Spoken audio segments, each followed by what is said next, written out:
puntito con el acento. Bueno, Sergio, nos ponemos un poquito más técnicos, si te parece, ahora en la charla. Sí, seguimos en Abrazando Distritos. 92.5 FM Signos. Seguimos. Seguimos. Bueno, estamos en comunicación con Hugo Luis Rivas, que es profesor de Ciencias Sociales, especializado en Relaciones Internacionales y Defensa. ¿Qué tal, Hugo? Buenas tardes, ¿cómo estás? ¿Cómo están ustedes? Bien, acá te saludan Javier y Sergio. Encantado. Bueno, ¿cómo te trata esta tarde? Bien, tranquilo. Dejé otras actividades para estar tranquilito acá en mi casa para recibir la llamada porque no confiaba en otras líneas. ¿No confiabas? En otras conexiones de internet, entonces vengo acá que sé que hasta el día de hoy funcionó bien. Bueno, se escucha con un poquito de eco igualmente. ¿Estás encerrado en algún lugar chico? No es chico el lugar, pero cerré justamente para tratar de estar lo más hermético posible. A ver, abro esa puerta. A ver si no rebota tanto la voz. Ahí. Bueno, ahí mejora un poquito. Ajá. Bueno, Hugo, contanos, ¿dónde estás ubicado, Hugo, geográficamente? estoy en Paraná, Entre Ríos. Acá, cerquita. Está cerquita de acá. Sí. Estamos Un distrito cerquita. cercano. Estamos cercanos. Bueno, hoy vamos a hablar con Hugo de la defensa nacional. Sí, relaciones internacionales, defensa, temas amplísimos, pero que son siempre actuales y cada vez más actuales. Es decir, a medida que el mundo se va achicando, las fricciones entre los distintos actores internacionales se incrementan, ¿no? Claro, sí. Y no siempre bien, generalmente de manera conflictiva. Claro, o sea, a medida que el mundo se va achicando y los recursos se van... Se vuelven escasos. Se van quedando cada vez más escasos, ¿no? Sí. O sea, hay una pelea por esos recursos. ¿Y cómo ves hoy a la Argentina? Una disputa por sus recursos, ¿no? ¿Cómo? Acá que a la Argentina vienen por nuestros bienes naturales. Dentro de las disputas internacionales es un país relativamente despoblado, sin iniciativa política, más bien todo lo contrario, que nos ofrecemos prácticamente como un supermercado vacío para que vengan y retiren lo que necesiten otros con más poder relativo. Claro. ¿Y ves preparada la Argentina hoy en cuanto a defensa para justamente defender nuestra soberanía y nuestros intereses? Y bueno, tomando a Clausewitz, ¿no? La guerra es la política por otros medios. Acá la política es lo primero que falla. Primero, es decir, no hay una voluntad política de defender ni nuestros bienes naturales, ni a nuestra población, ni los intereses de la nación en el tiempo. Entonces, en ese contexto, que no es nuevo, se ha llegado a un punto ahora ya de increíblemente exagerado del colonialismo, pero esta democracia, y podemos partir de antes inclusive, pero partiendo de esta democracia semicolonial que llevamos ya 40 años, surgió justamente como una alternativa al poder militar, un poder militar muy mal manejado por unas fuerzas armadas que eran herederas del golpe del 55, pero que aún conservaban ciertos aspectos nacionales. A partir de Malvinas se da una ruptura, se inicia la desmalvinización, de la que hablaba Ruquier, ¿no? La necesidad de estudiar el concepto de soberanía nacional que nació con Malvinas para legitimar una democracia concebida por el imperio, o por los imperios. Ya ese sería un tema más largo. Pero bueno, es una democracia que ya al menos en Estados Unidos se venía planificando desde la década del 70, claramente desde el 77, en consideración de que es mucho más fácil manejar nuestros países con gobiernos democráticos que con dictaduras militares que tenían cierto nivel de arbitrariedad, eran mucho más difíciles de predecir, porque el poder se podía llegar a concentrar más. En cambio, las reglas de la democracia formal permiten que el poder económico tenga mucho mayor injerencia, y como el poder económico lo tienen ellos, esto les permitía, lejos de ser una democracia soberana, establecer una democracia puramente formal para garantizar una relación de dependencia. Claro, claro. Hugo, bueno... Pero estamos totalmente indefensos, eso por supuesto. Si hablamos en términos militares, estamos indefensos porque justamente en el marco de esta dependencia, ¿para qué queríamos Fuerzas Armadas? Las Fuerzas Armadas tienen sentido en tanto y en cuanto haya una voluntad de defender los intereses nacionales. Si no había esa voluntad, inclusive entre gobiernos que decían estar preocupados por esto, pero que objetivamente después no lo hacían, por ejemplo, el kirchnerismo, vos ves que, por ejemplo, no se avanzó nada, al contrario, hubo un gran retroceso en materia de defensa. Por ejemplo, no se entramos en efecto los acuerdos de Madrid. Claro, claro, justamente a ese punto iba a llegar cuando nombraste la guerra de Malvinas. Bueno, la Argentina, tras haber perdido la guerra, quedó en una situación de vulnerabilidad frente a Gran Bretaña, ¿no? En donde en los años 90 Menem firmó el Tratado de Madrid. Sí, que se venía trabajando ya desde la época de Alfonsín. Claro. El gancho se lo puso Menem y Caballo. Claro, exactamente. ¿Cómo ves esa situación? ¿Cómo lo ves? ¿Como un traidor a Menem? ¿O no le quedó otra tras haber perdido la guerra? Obviamente que el que pierde paga. Es interesante lo que decís, no tanto por la derrota en sí, porque la derrota fue mucho más posterior a la guerra que en la guerra misma. La guerra, si bien ellos recuperaron Malvinas, los británicos, después de la guerra, hicieron un costo altísimo. Y eso hubiera permitido, con otra política nacional, prepararnos para recuperarlo a partir de una construcción de poder que hiciera poco rentable para los británicos permanecer ahí.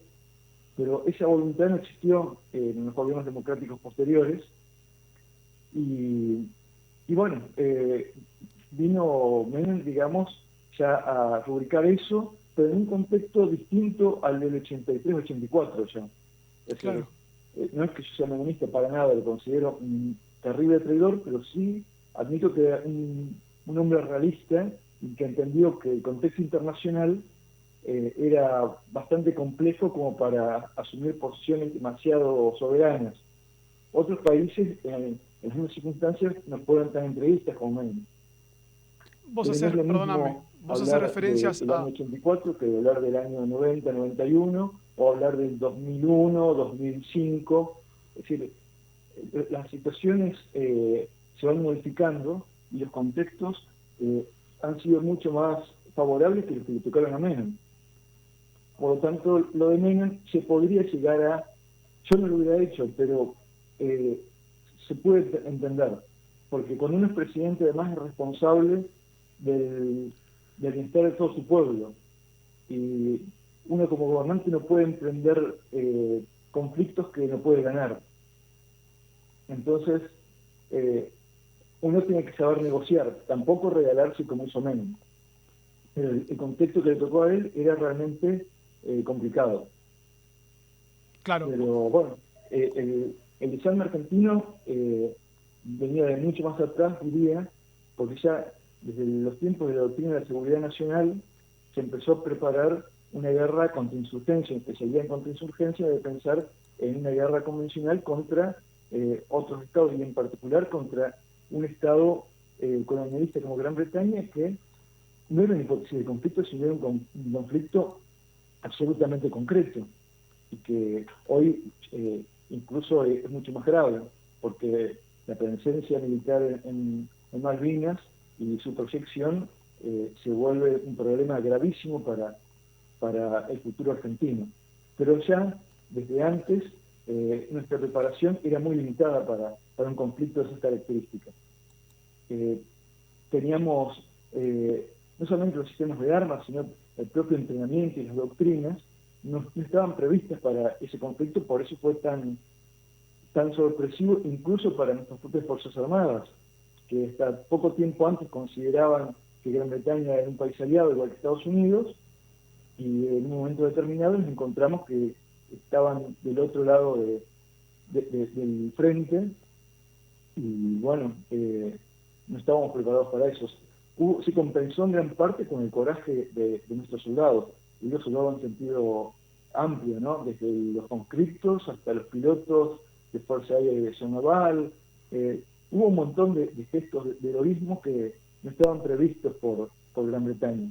Claro, claro. Yo suscribo la tesis de que la guerra de Malvinas fue una operación absolutamente planificada por los anglosajones. De ahí aquel encuentro que hubo en la casa del embajador argentino en Washington, cuando estaba Takacs de embajador, con las segundas líneas del gobierno de Reagan. Reagan en realidad era demostrado de proa, el poder ahí lo tenía Bush padre, y el gabinete que estaba dividido por un lado el secretario de Estado, que no tenía una posición que no fue parte del complot, digamos, Hayes, el general Hayes, y por otro lado estaba el ministro de Defensa y un grupo vinculado al sector militar industrial, que siempre se benefician con conflictos bélicos y que estaban muy cercanos a Margaret Thatcher. Entonces, la guerra de Malvinas fue hecha primero para escarmentar a las Fuerzas Armadas argentinas, que no eran suficientemente dependientes, no eran suficientemente cipayos como ellos pretendían. Por ejemplo, la venta de cereales a la Unión Soviética fue un gesto que realmente cayó mal, fue una contradicción entre imperio y oligarquía. La política imperial fijaban que ellos debían seguir los lineamientos de Washington. Y sin embargo, la oligarquía, con Martínez de Oz a la cabeza, dijeron, bueno, pero ¿y entonces a quién le vendemos? Y la conclusión fue, le vendemos igual a la Unión Soviética. Por más que hayan participado algunas multinacionales como Cargill en medio, pero eso marcó una gran ruptura entre el proceso de reorganización nacional y las administraciones norteamericanas. Después, el desarrollo de la energía nuclear, defendido especialmente por la Armada, también les resultaba muy molesto. Y bueno, y el broche de oro fue, bueno, votaban juntos con Cuba y la Unión Soviética en materia de derechos humanos, un montón de cosas que realmente a Estados Unidos les había convencido de que los militares argentinos no eran buenos aliados. Claro. Entonces le hicieron una cama a Galtieri, le dijeron, vaya general, usted es general majestuoso, tome eso, recupera las Malvinas, total a Gran Bretaña no le interesa, no sabe cómo sacársela de encima porque es un gasto para ellos. Y él volvió muy sobrador, diciendo que está todo arreglado. Aceptó un reclamo que era ya previo de almirante Anaya, que tenía realmente una política bastante obsesiva con la recuperación de Malvinas, que me parece bárbaro, pero que tiene que ver con con un nacionalismo puramente territorial, ¿no? Pero yo creo que Anaya no era hay quienes opinan que fue un agente británico, que estuvo radicado en Londres como delegado militar, vivió hasta el mismo edificio que Margaret Thatcher, pero yo no creo que, siendo parte de un complot, hubiera permitido que el hijo fuera piloto de helicópteros del ejército en Malvinas. Un oficial que además asumió un montón de riesgos todo el tiempo. Yo creo que Anaya pensó que era posible la recuperación militar de Malvinas, inicialmente la recuperación para luego negociar, a lo cual Gran Bretaña se opuso. El hundimiento del crucero general de Granada fue una decisión de Thatcher, porque el plan era ir a una guerra con Argentina y ganarles, venir como quien va a un picnic para legitimarse ella, que tenía problemas internos, estaba en plena huelga de los mineros, en plenos ajustes neoliberales. Entonces un conflicto bélico con un país desprestigiado como era la Argentina le venía perfecto. Había una asimilación entre el proceso y el nazismo, el cual en realidad no tenía muy poco en común. Era un gobierno militar con un proyecto político más vinculado al proyecto económico liberal, ¿no? Claro. Bueno, sí. Hugo, Pasando un poco a la actualidad, me gustaría aprovecharte ya que te tenemos de acá al alcance. Sí. Hay una nota que sale en un medio que se llama Zona Militar, Ajá. desde la Sociedad por la Defensa, que dice que el gobierno argentino establece que el equipamiento y modernización de defensa será una de las prioridades presupuestarias para el 2025. Ajá. ¿Qué opinión te merece al respecto, no? En un gobierno que justamente detesta al Estado, ¿no? Que haga esta inversión en Sí. defensa. ¿Que es Yo una creo pantalla que de humo? ¿Cómo lo ves? hay mucho de humo y hay otros aspectos que son reales. Lo de terminar el negocio de la adquisición de los F-16A y B ya es un dato, ya se concretó. El año que viene llegarán esos aviones, si no hay algún cambio especial en la política argentina. Una compra que está prácticamente también muy hablada desde el gobierno anterior. El reemplazo del sistema Mirage, que ya era recontra obsoleto a mediados de la década pasada, ya tenía el F-16 como el principal candidato, más incluso que los aviones chinos, por una cuestión de costo. Se podía comprar el doble de F-16 que FC-1 o FJ-17, depende cómo digamos, si con el nombre chino o el pakistaní. Así que esa compra yo creo que ya se iba a hacer. Después están hablando de comprar destructores italianos, submarinos. La verdad es que yo no creo que compran nada. Pero esto ha servido como para, primero, entusiasmar a aquellos amantes de la defensa nacional que venían muy decepcionados de los gobiernos anteriores. Entonces dicen, bueno, asimilan la compra de equipo con patriotismo. Pero yo realmente no creo que compren nada de importancia. Tal vez puede llegar a ser que se compren algunos vehículos de transporte de tropa 8x8 norteamericanos, los Striker, pero van a comprar unas decenas. Yo apostaría que van a comprar no más de 40. Teóricamente iban a fabricarse después acá, pero yo no creo que eso se haga. Un vehículo que no es malo, pero no es anfibio. Eso no me parece tampoco el vehículo ideal para Argentina. Bueno, eso yo creo que lo van a comprar un F-16, y no creo que la Armada le compren nada. Claro. Se van a terminar de recibir las patrulleras oceánicas que compró Macri, que son más adecuadas para la prefectura que para la Armada, y nada más. Claro. En todo caso, podrían llegar a comprar algún submarino muy usado, y como para hacer instrucción, que no está mal, pero muy lejos de las cosas que se dicen en este gobierno. Claro. Porque, Hugo, sí. ¿cómo ves que las Fuerzas Armadas han apoyado a este gobierno? ¿Cómo no es posible que hayan apoyado a un gobierno anarcocapitalista? Bueno, las Fuerzas Armadas no son un actor político real en la actualidad.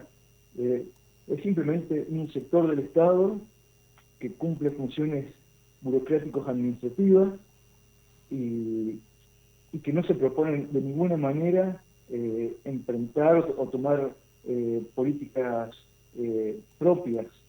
Eso creo que hay que olvidarlo. Pensar en un golpe del 43, por ejemplo, un golpe de interés nacionalista, es algo inimaginable en la actualidad. Después, sobre todo, de todos estos 40 años de desprestigio de las Fuerzas Armadas, sabían que aunque lo hicieran con las mejores de las intenciones, sabían que la opinión pública nacional, o por lo menos la mayoría, y todo lo que es el sistema de formación de opinión occidental, se le vendría encima.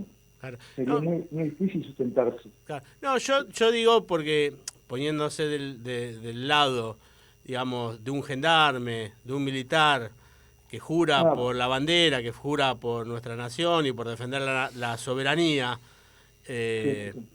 apoyar un gobierno que es anarcocapitalista, que no cree en el Estado, que no cree en la soberanía, que no cree en las banderas. Bueno, ese tipo de conclusiones no las sacan en general, sobre todo las fuerzas de seguridad. En las Fuerzas Armadas yo creo que se piensa un poco más y queda allí nada más en un nivel, por el momento, de reflexión. Yo creo que hay cuadros nacionales de las Fuerzas Armadas, pero que no los veo con la predisposición para una acción política. En el caso de las fuerzas de seguridad, ya también se llevan décadas, digamos, de un trabajo de tipo sociológico y psicológico, como para que sean gente que cumpla órdenes del gobierno que sea, pero que tienen un gran resentimiento en general con el resto de la sociedad, porque se trabaja sobre eso para dividirlos, para poderlos utilizar en un momento determinado, como es ahora. Y que se sintieron muy, Fuerzas Armadas y de seguridad y policías, se sintieron muy agredidos por las políticas de derechos humanistas de este siglo. Que si bien, por supuesto que hay que defender los derechos humanos, pero llegó a un nivel por ahí de sobreactuación, que terminó generando una reacción en contra. Sentir que podían ser cualquier pobre policía en un puesto, en la puerta de un banco, que pasaran y lo escupieran y le dijeran milico de aquí o de allá, y que ellos tenían que quedarse en el lugar soportando eso, o ciertas cuestiones de la militancia que muy infantiles, eso, decir yuta, yuta, yuta, puto, puto, ese tipo de cosas realmente fueron abriendo una grieta también entre la sociedad civil y una parte del Estado encargado de la seguridad, que hoy la está cosechando Milei con un proyecto absolutamente antinacional, antipopular, y que utiliza a las fuerzas de seguridad como un instrumento que para los peores trabajos, y que va a dejar colgado de la pinceleta cuando se vaya. Si cualquier exceso que se cometa ahora lo van a pagar a futuro esos sectores, pero bueno, también hay gente que por ahí necesita trabajar. La Argentina no da muchas alternativas y bueno, mucha gente pobre termina refugiándose en sus trabajos. Hugo, bueno, lamentablemente llegamos al final del programa. Bueno, te vamos a tener que despedir y bueno, te invitamos quizás para más adelante para volver a tener otra charla. ¿Cómo no? Encantadísimo. Bueno, muchísimas gracias por esta comunicación. A vos. Bueno, pasó Hugo Rivas, profesor de Ciencias Sociales y especializado en Relaciones Internacionales y Defensa. Y quería agradecer muy especialmente a Laura Roldán por hacer este contacto. Perfecto, saludos entonces a Laura Roldán. 19:58, hora de irnos. Si Dios quiere, nos vemos el jueves que viene y como siempre nos despedimos. Abrazo peronista. Ahí vamos. Hay momentos de maduración. Hay momentos de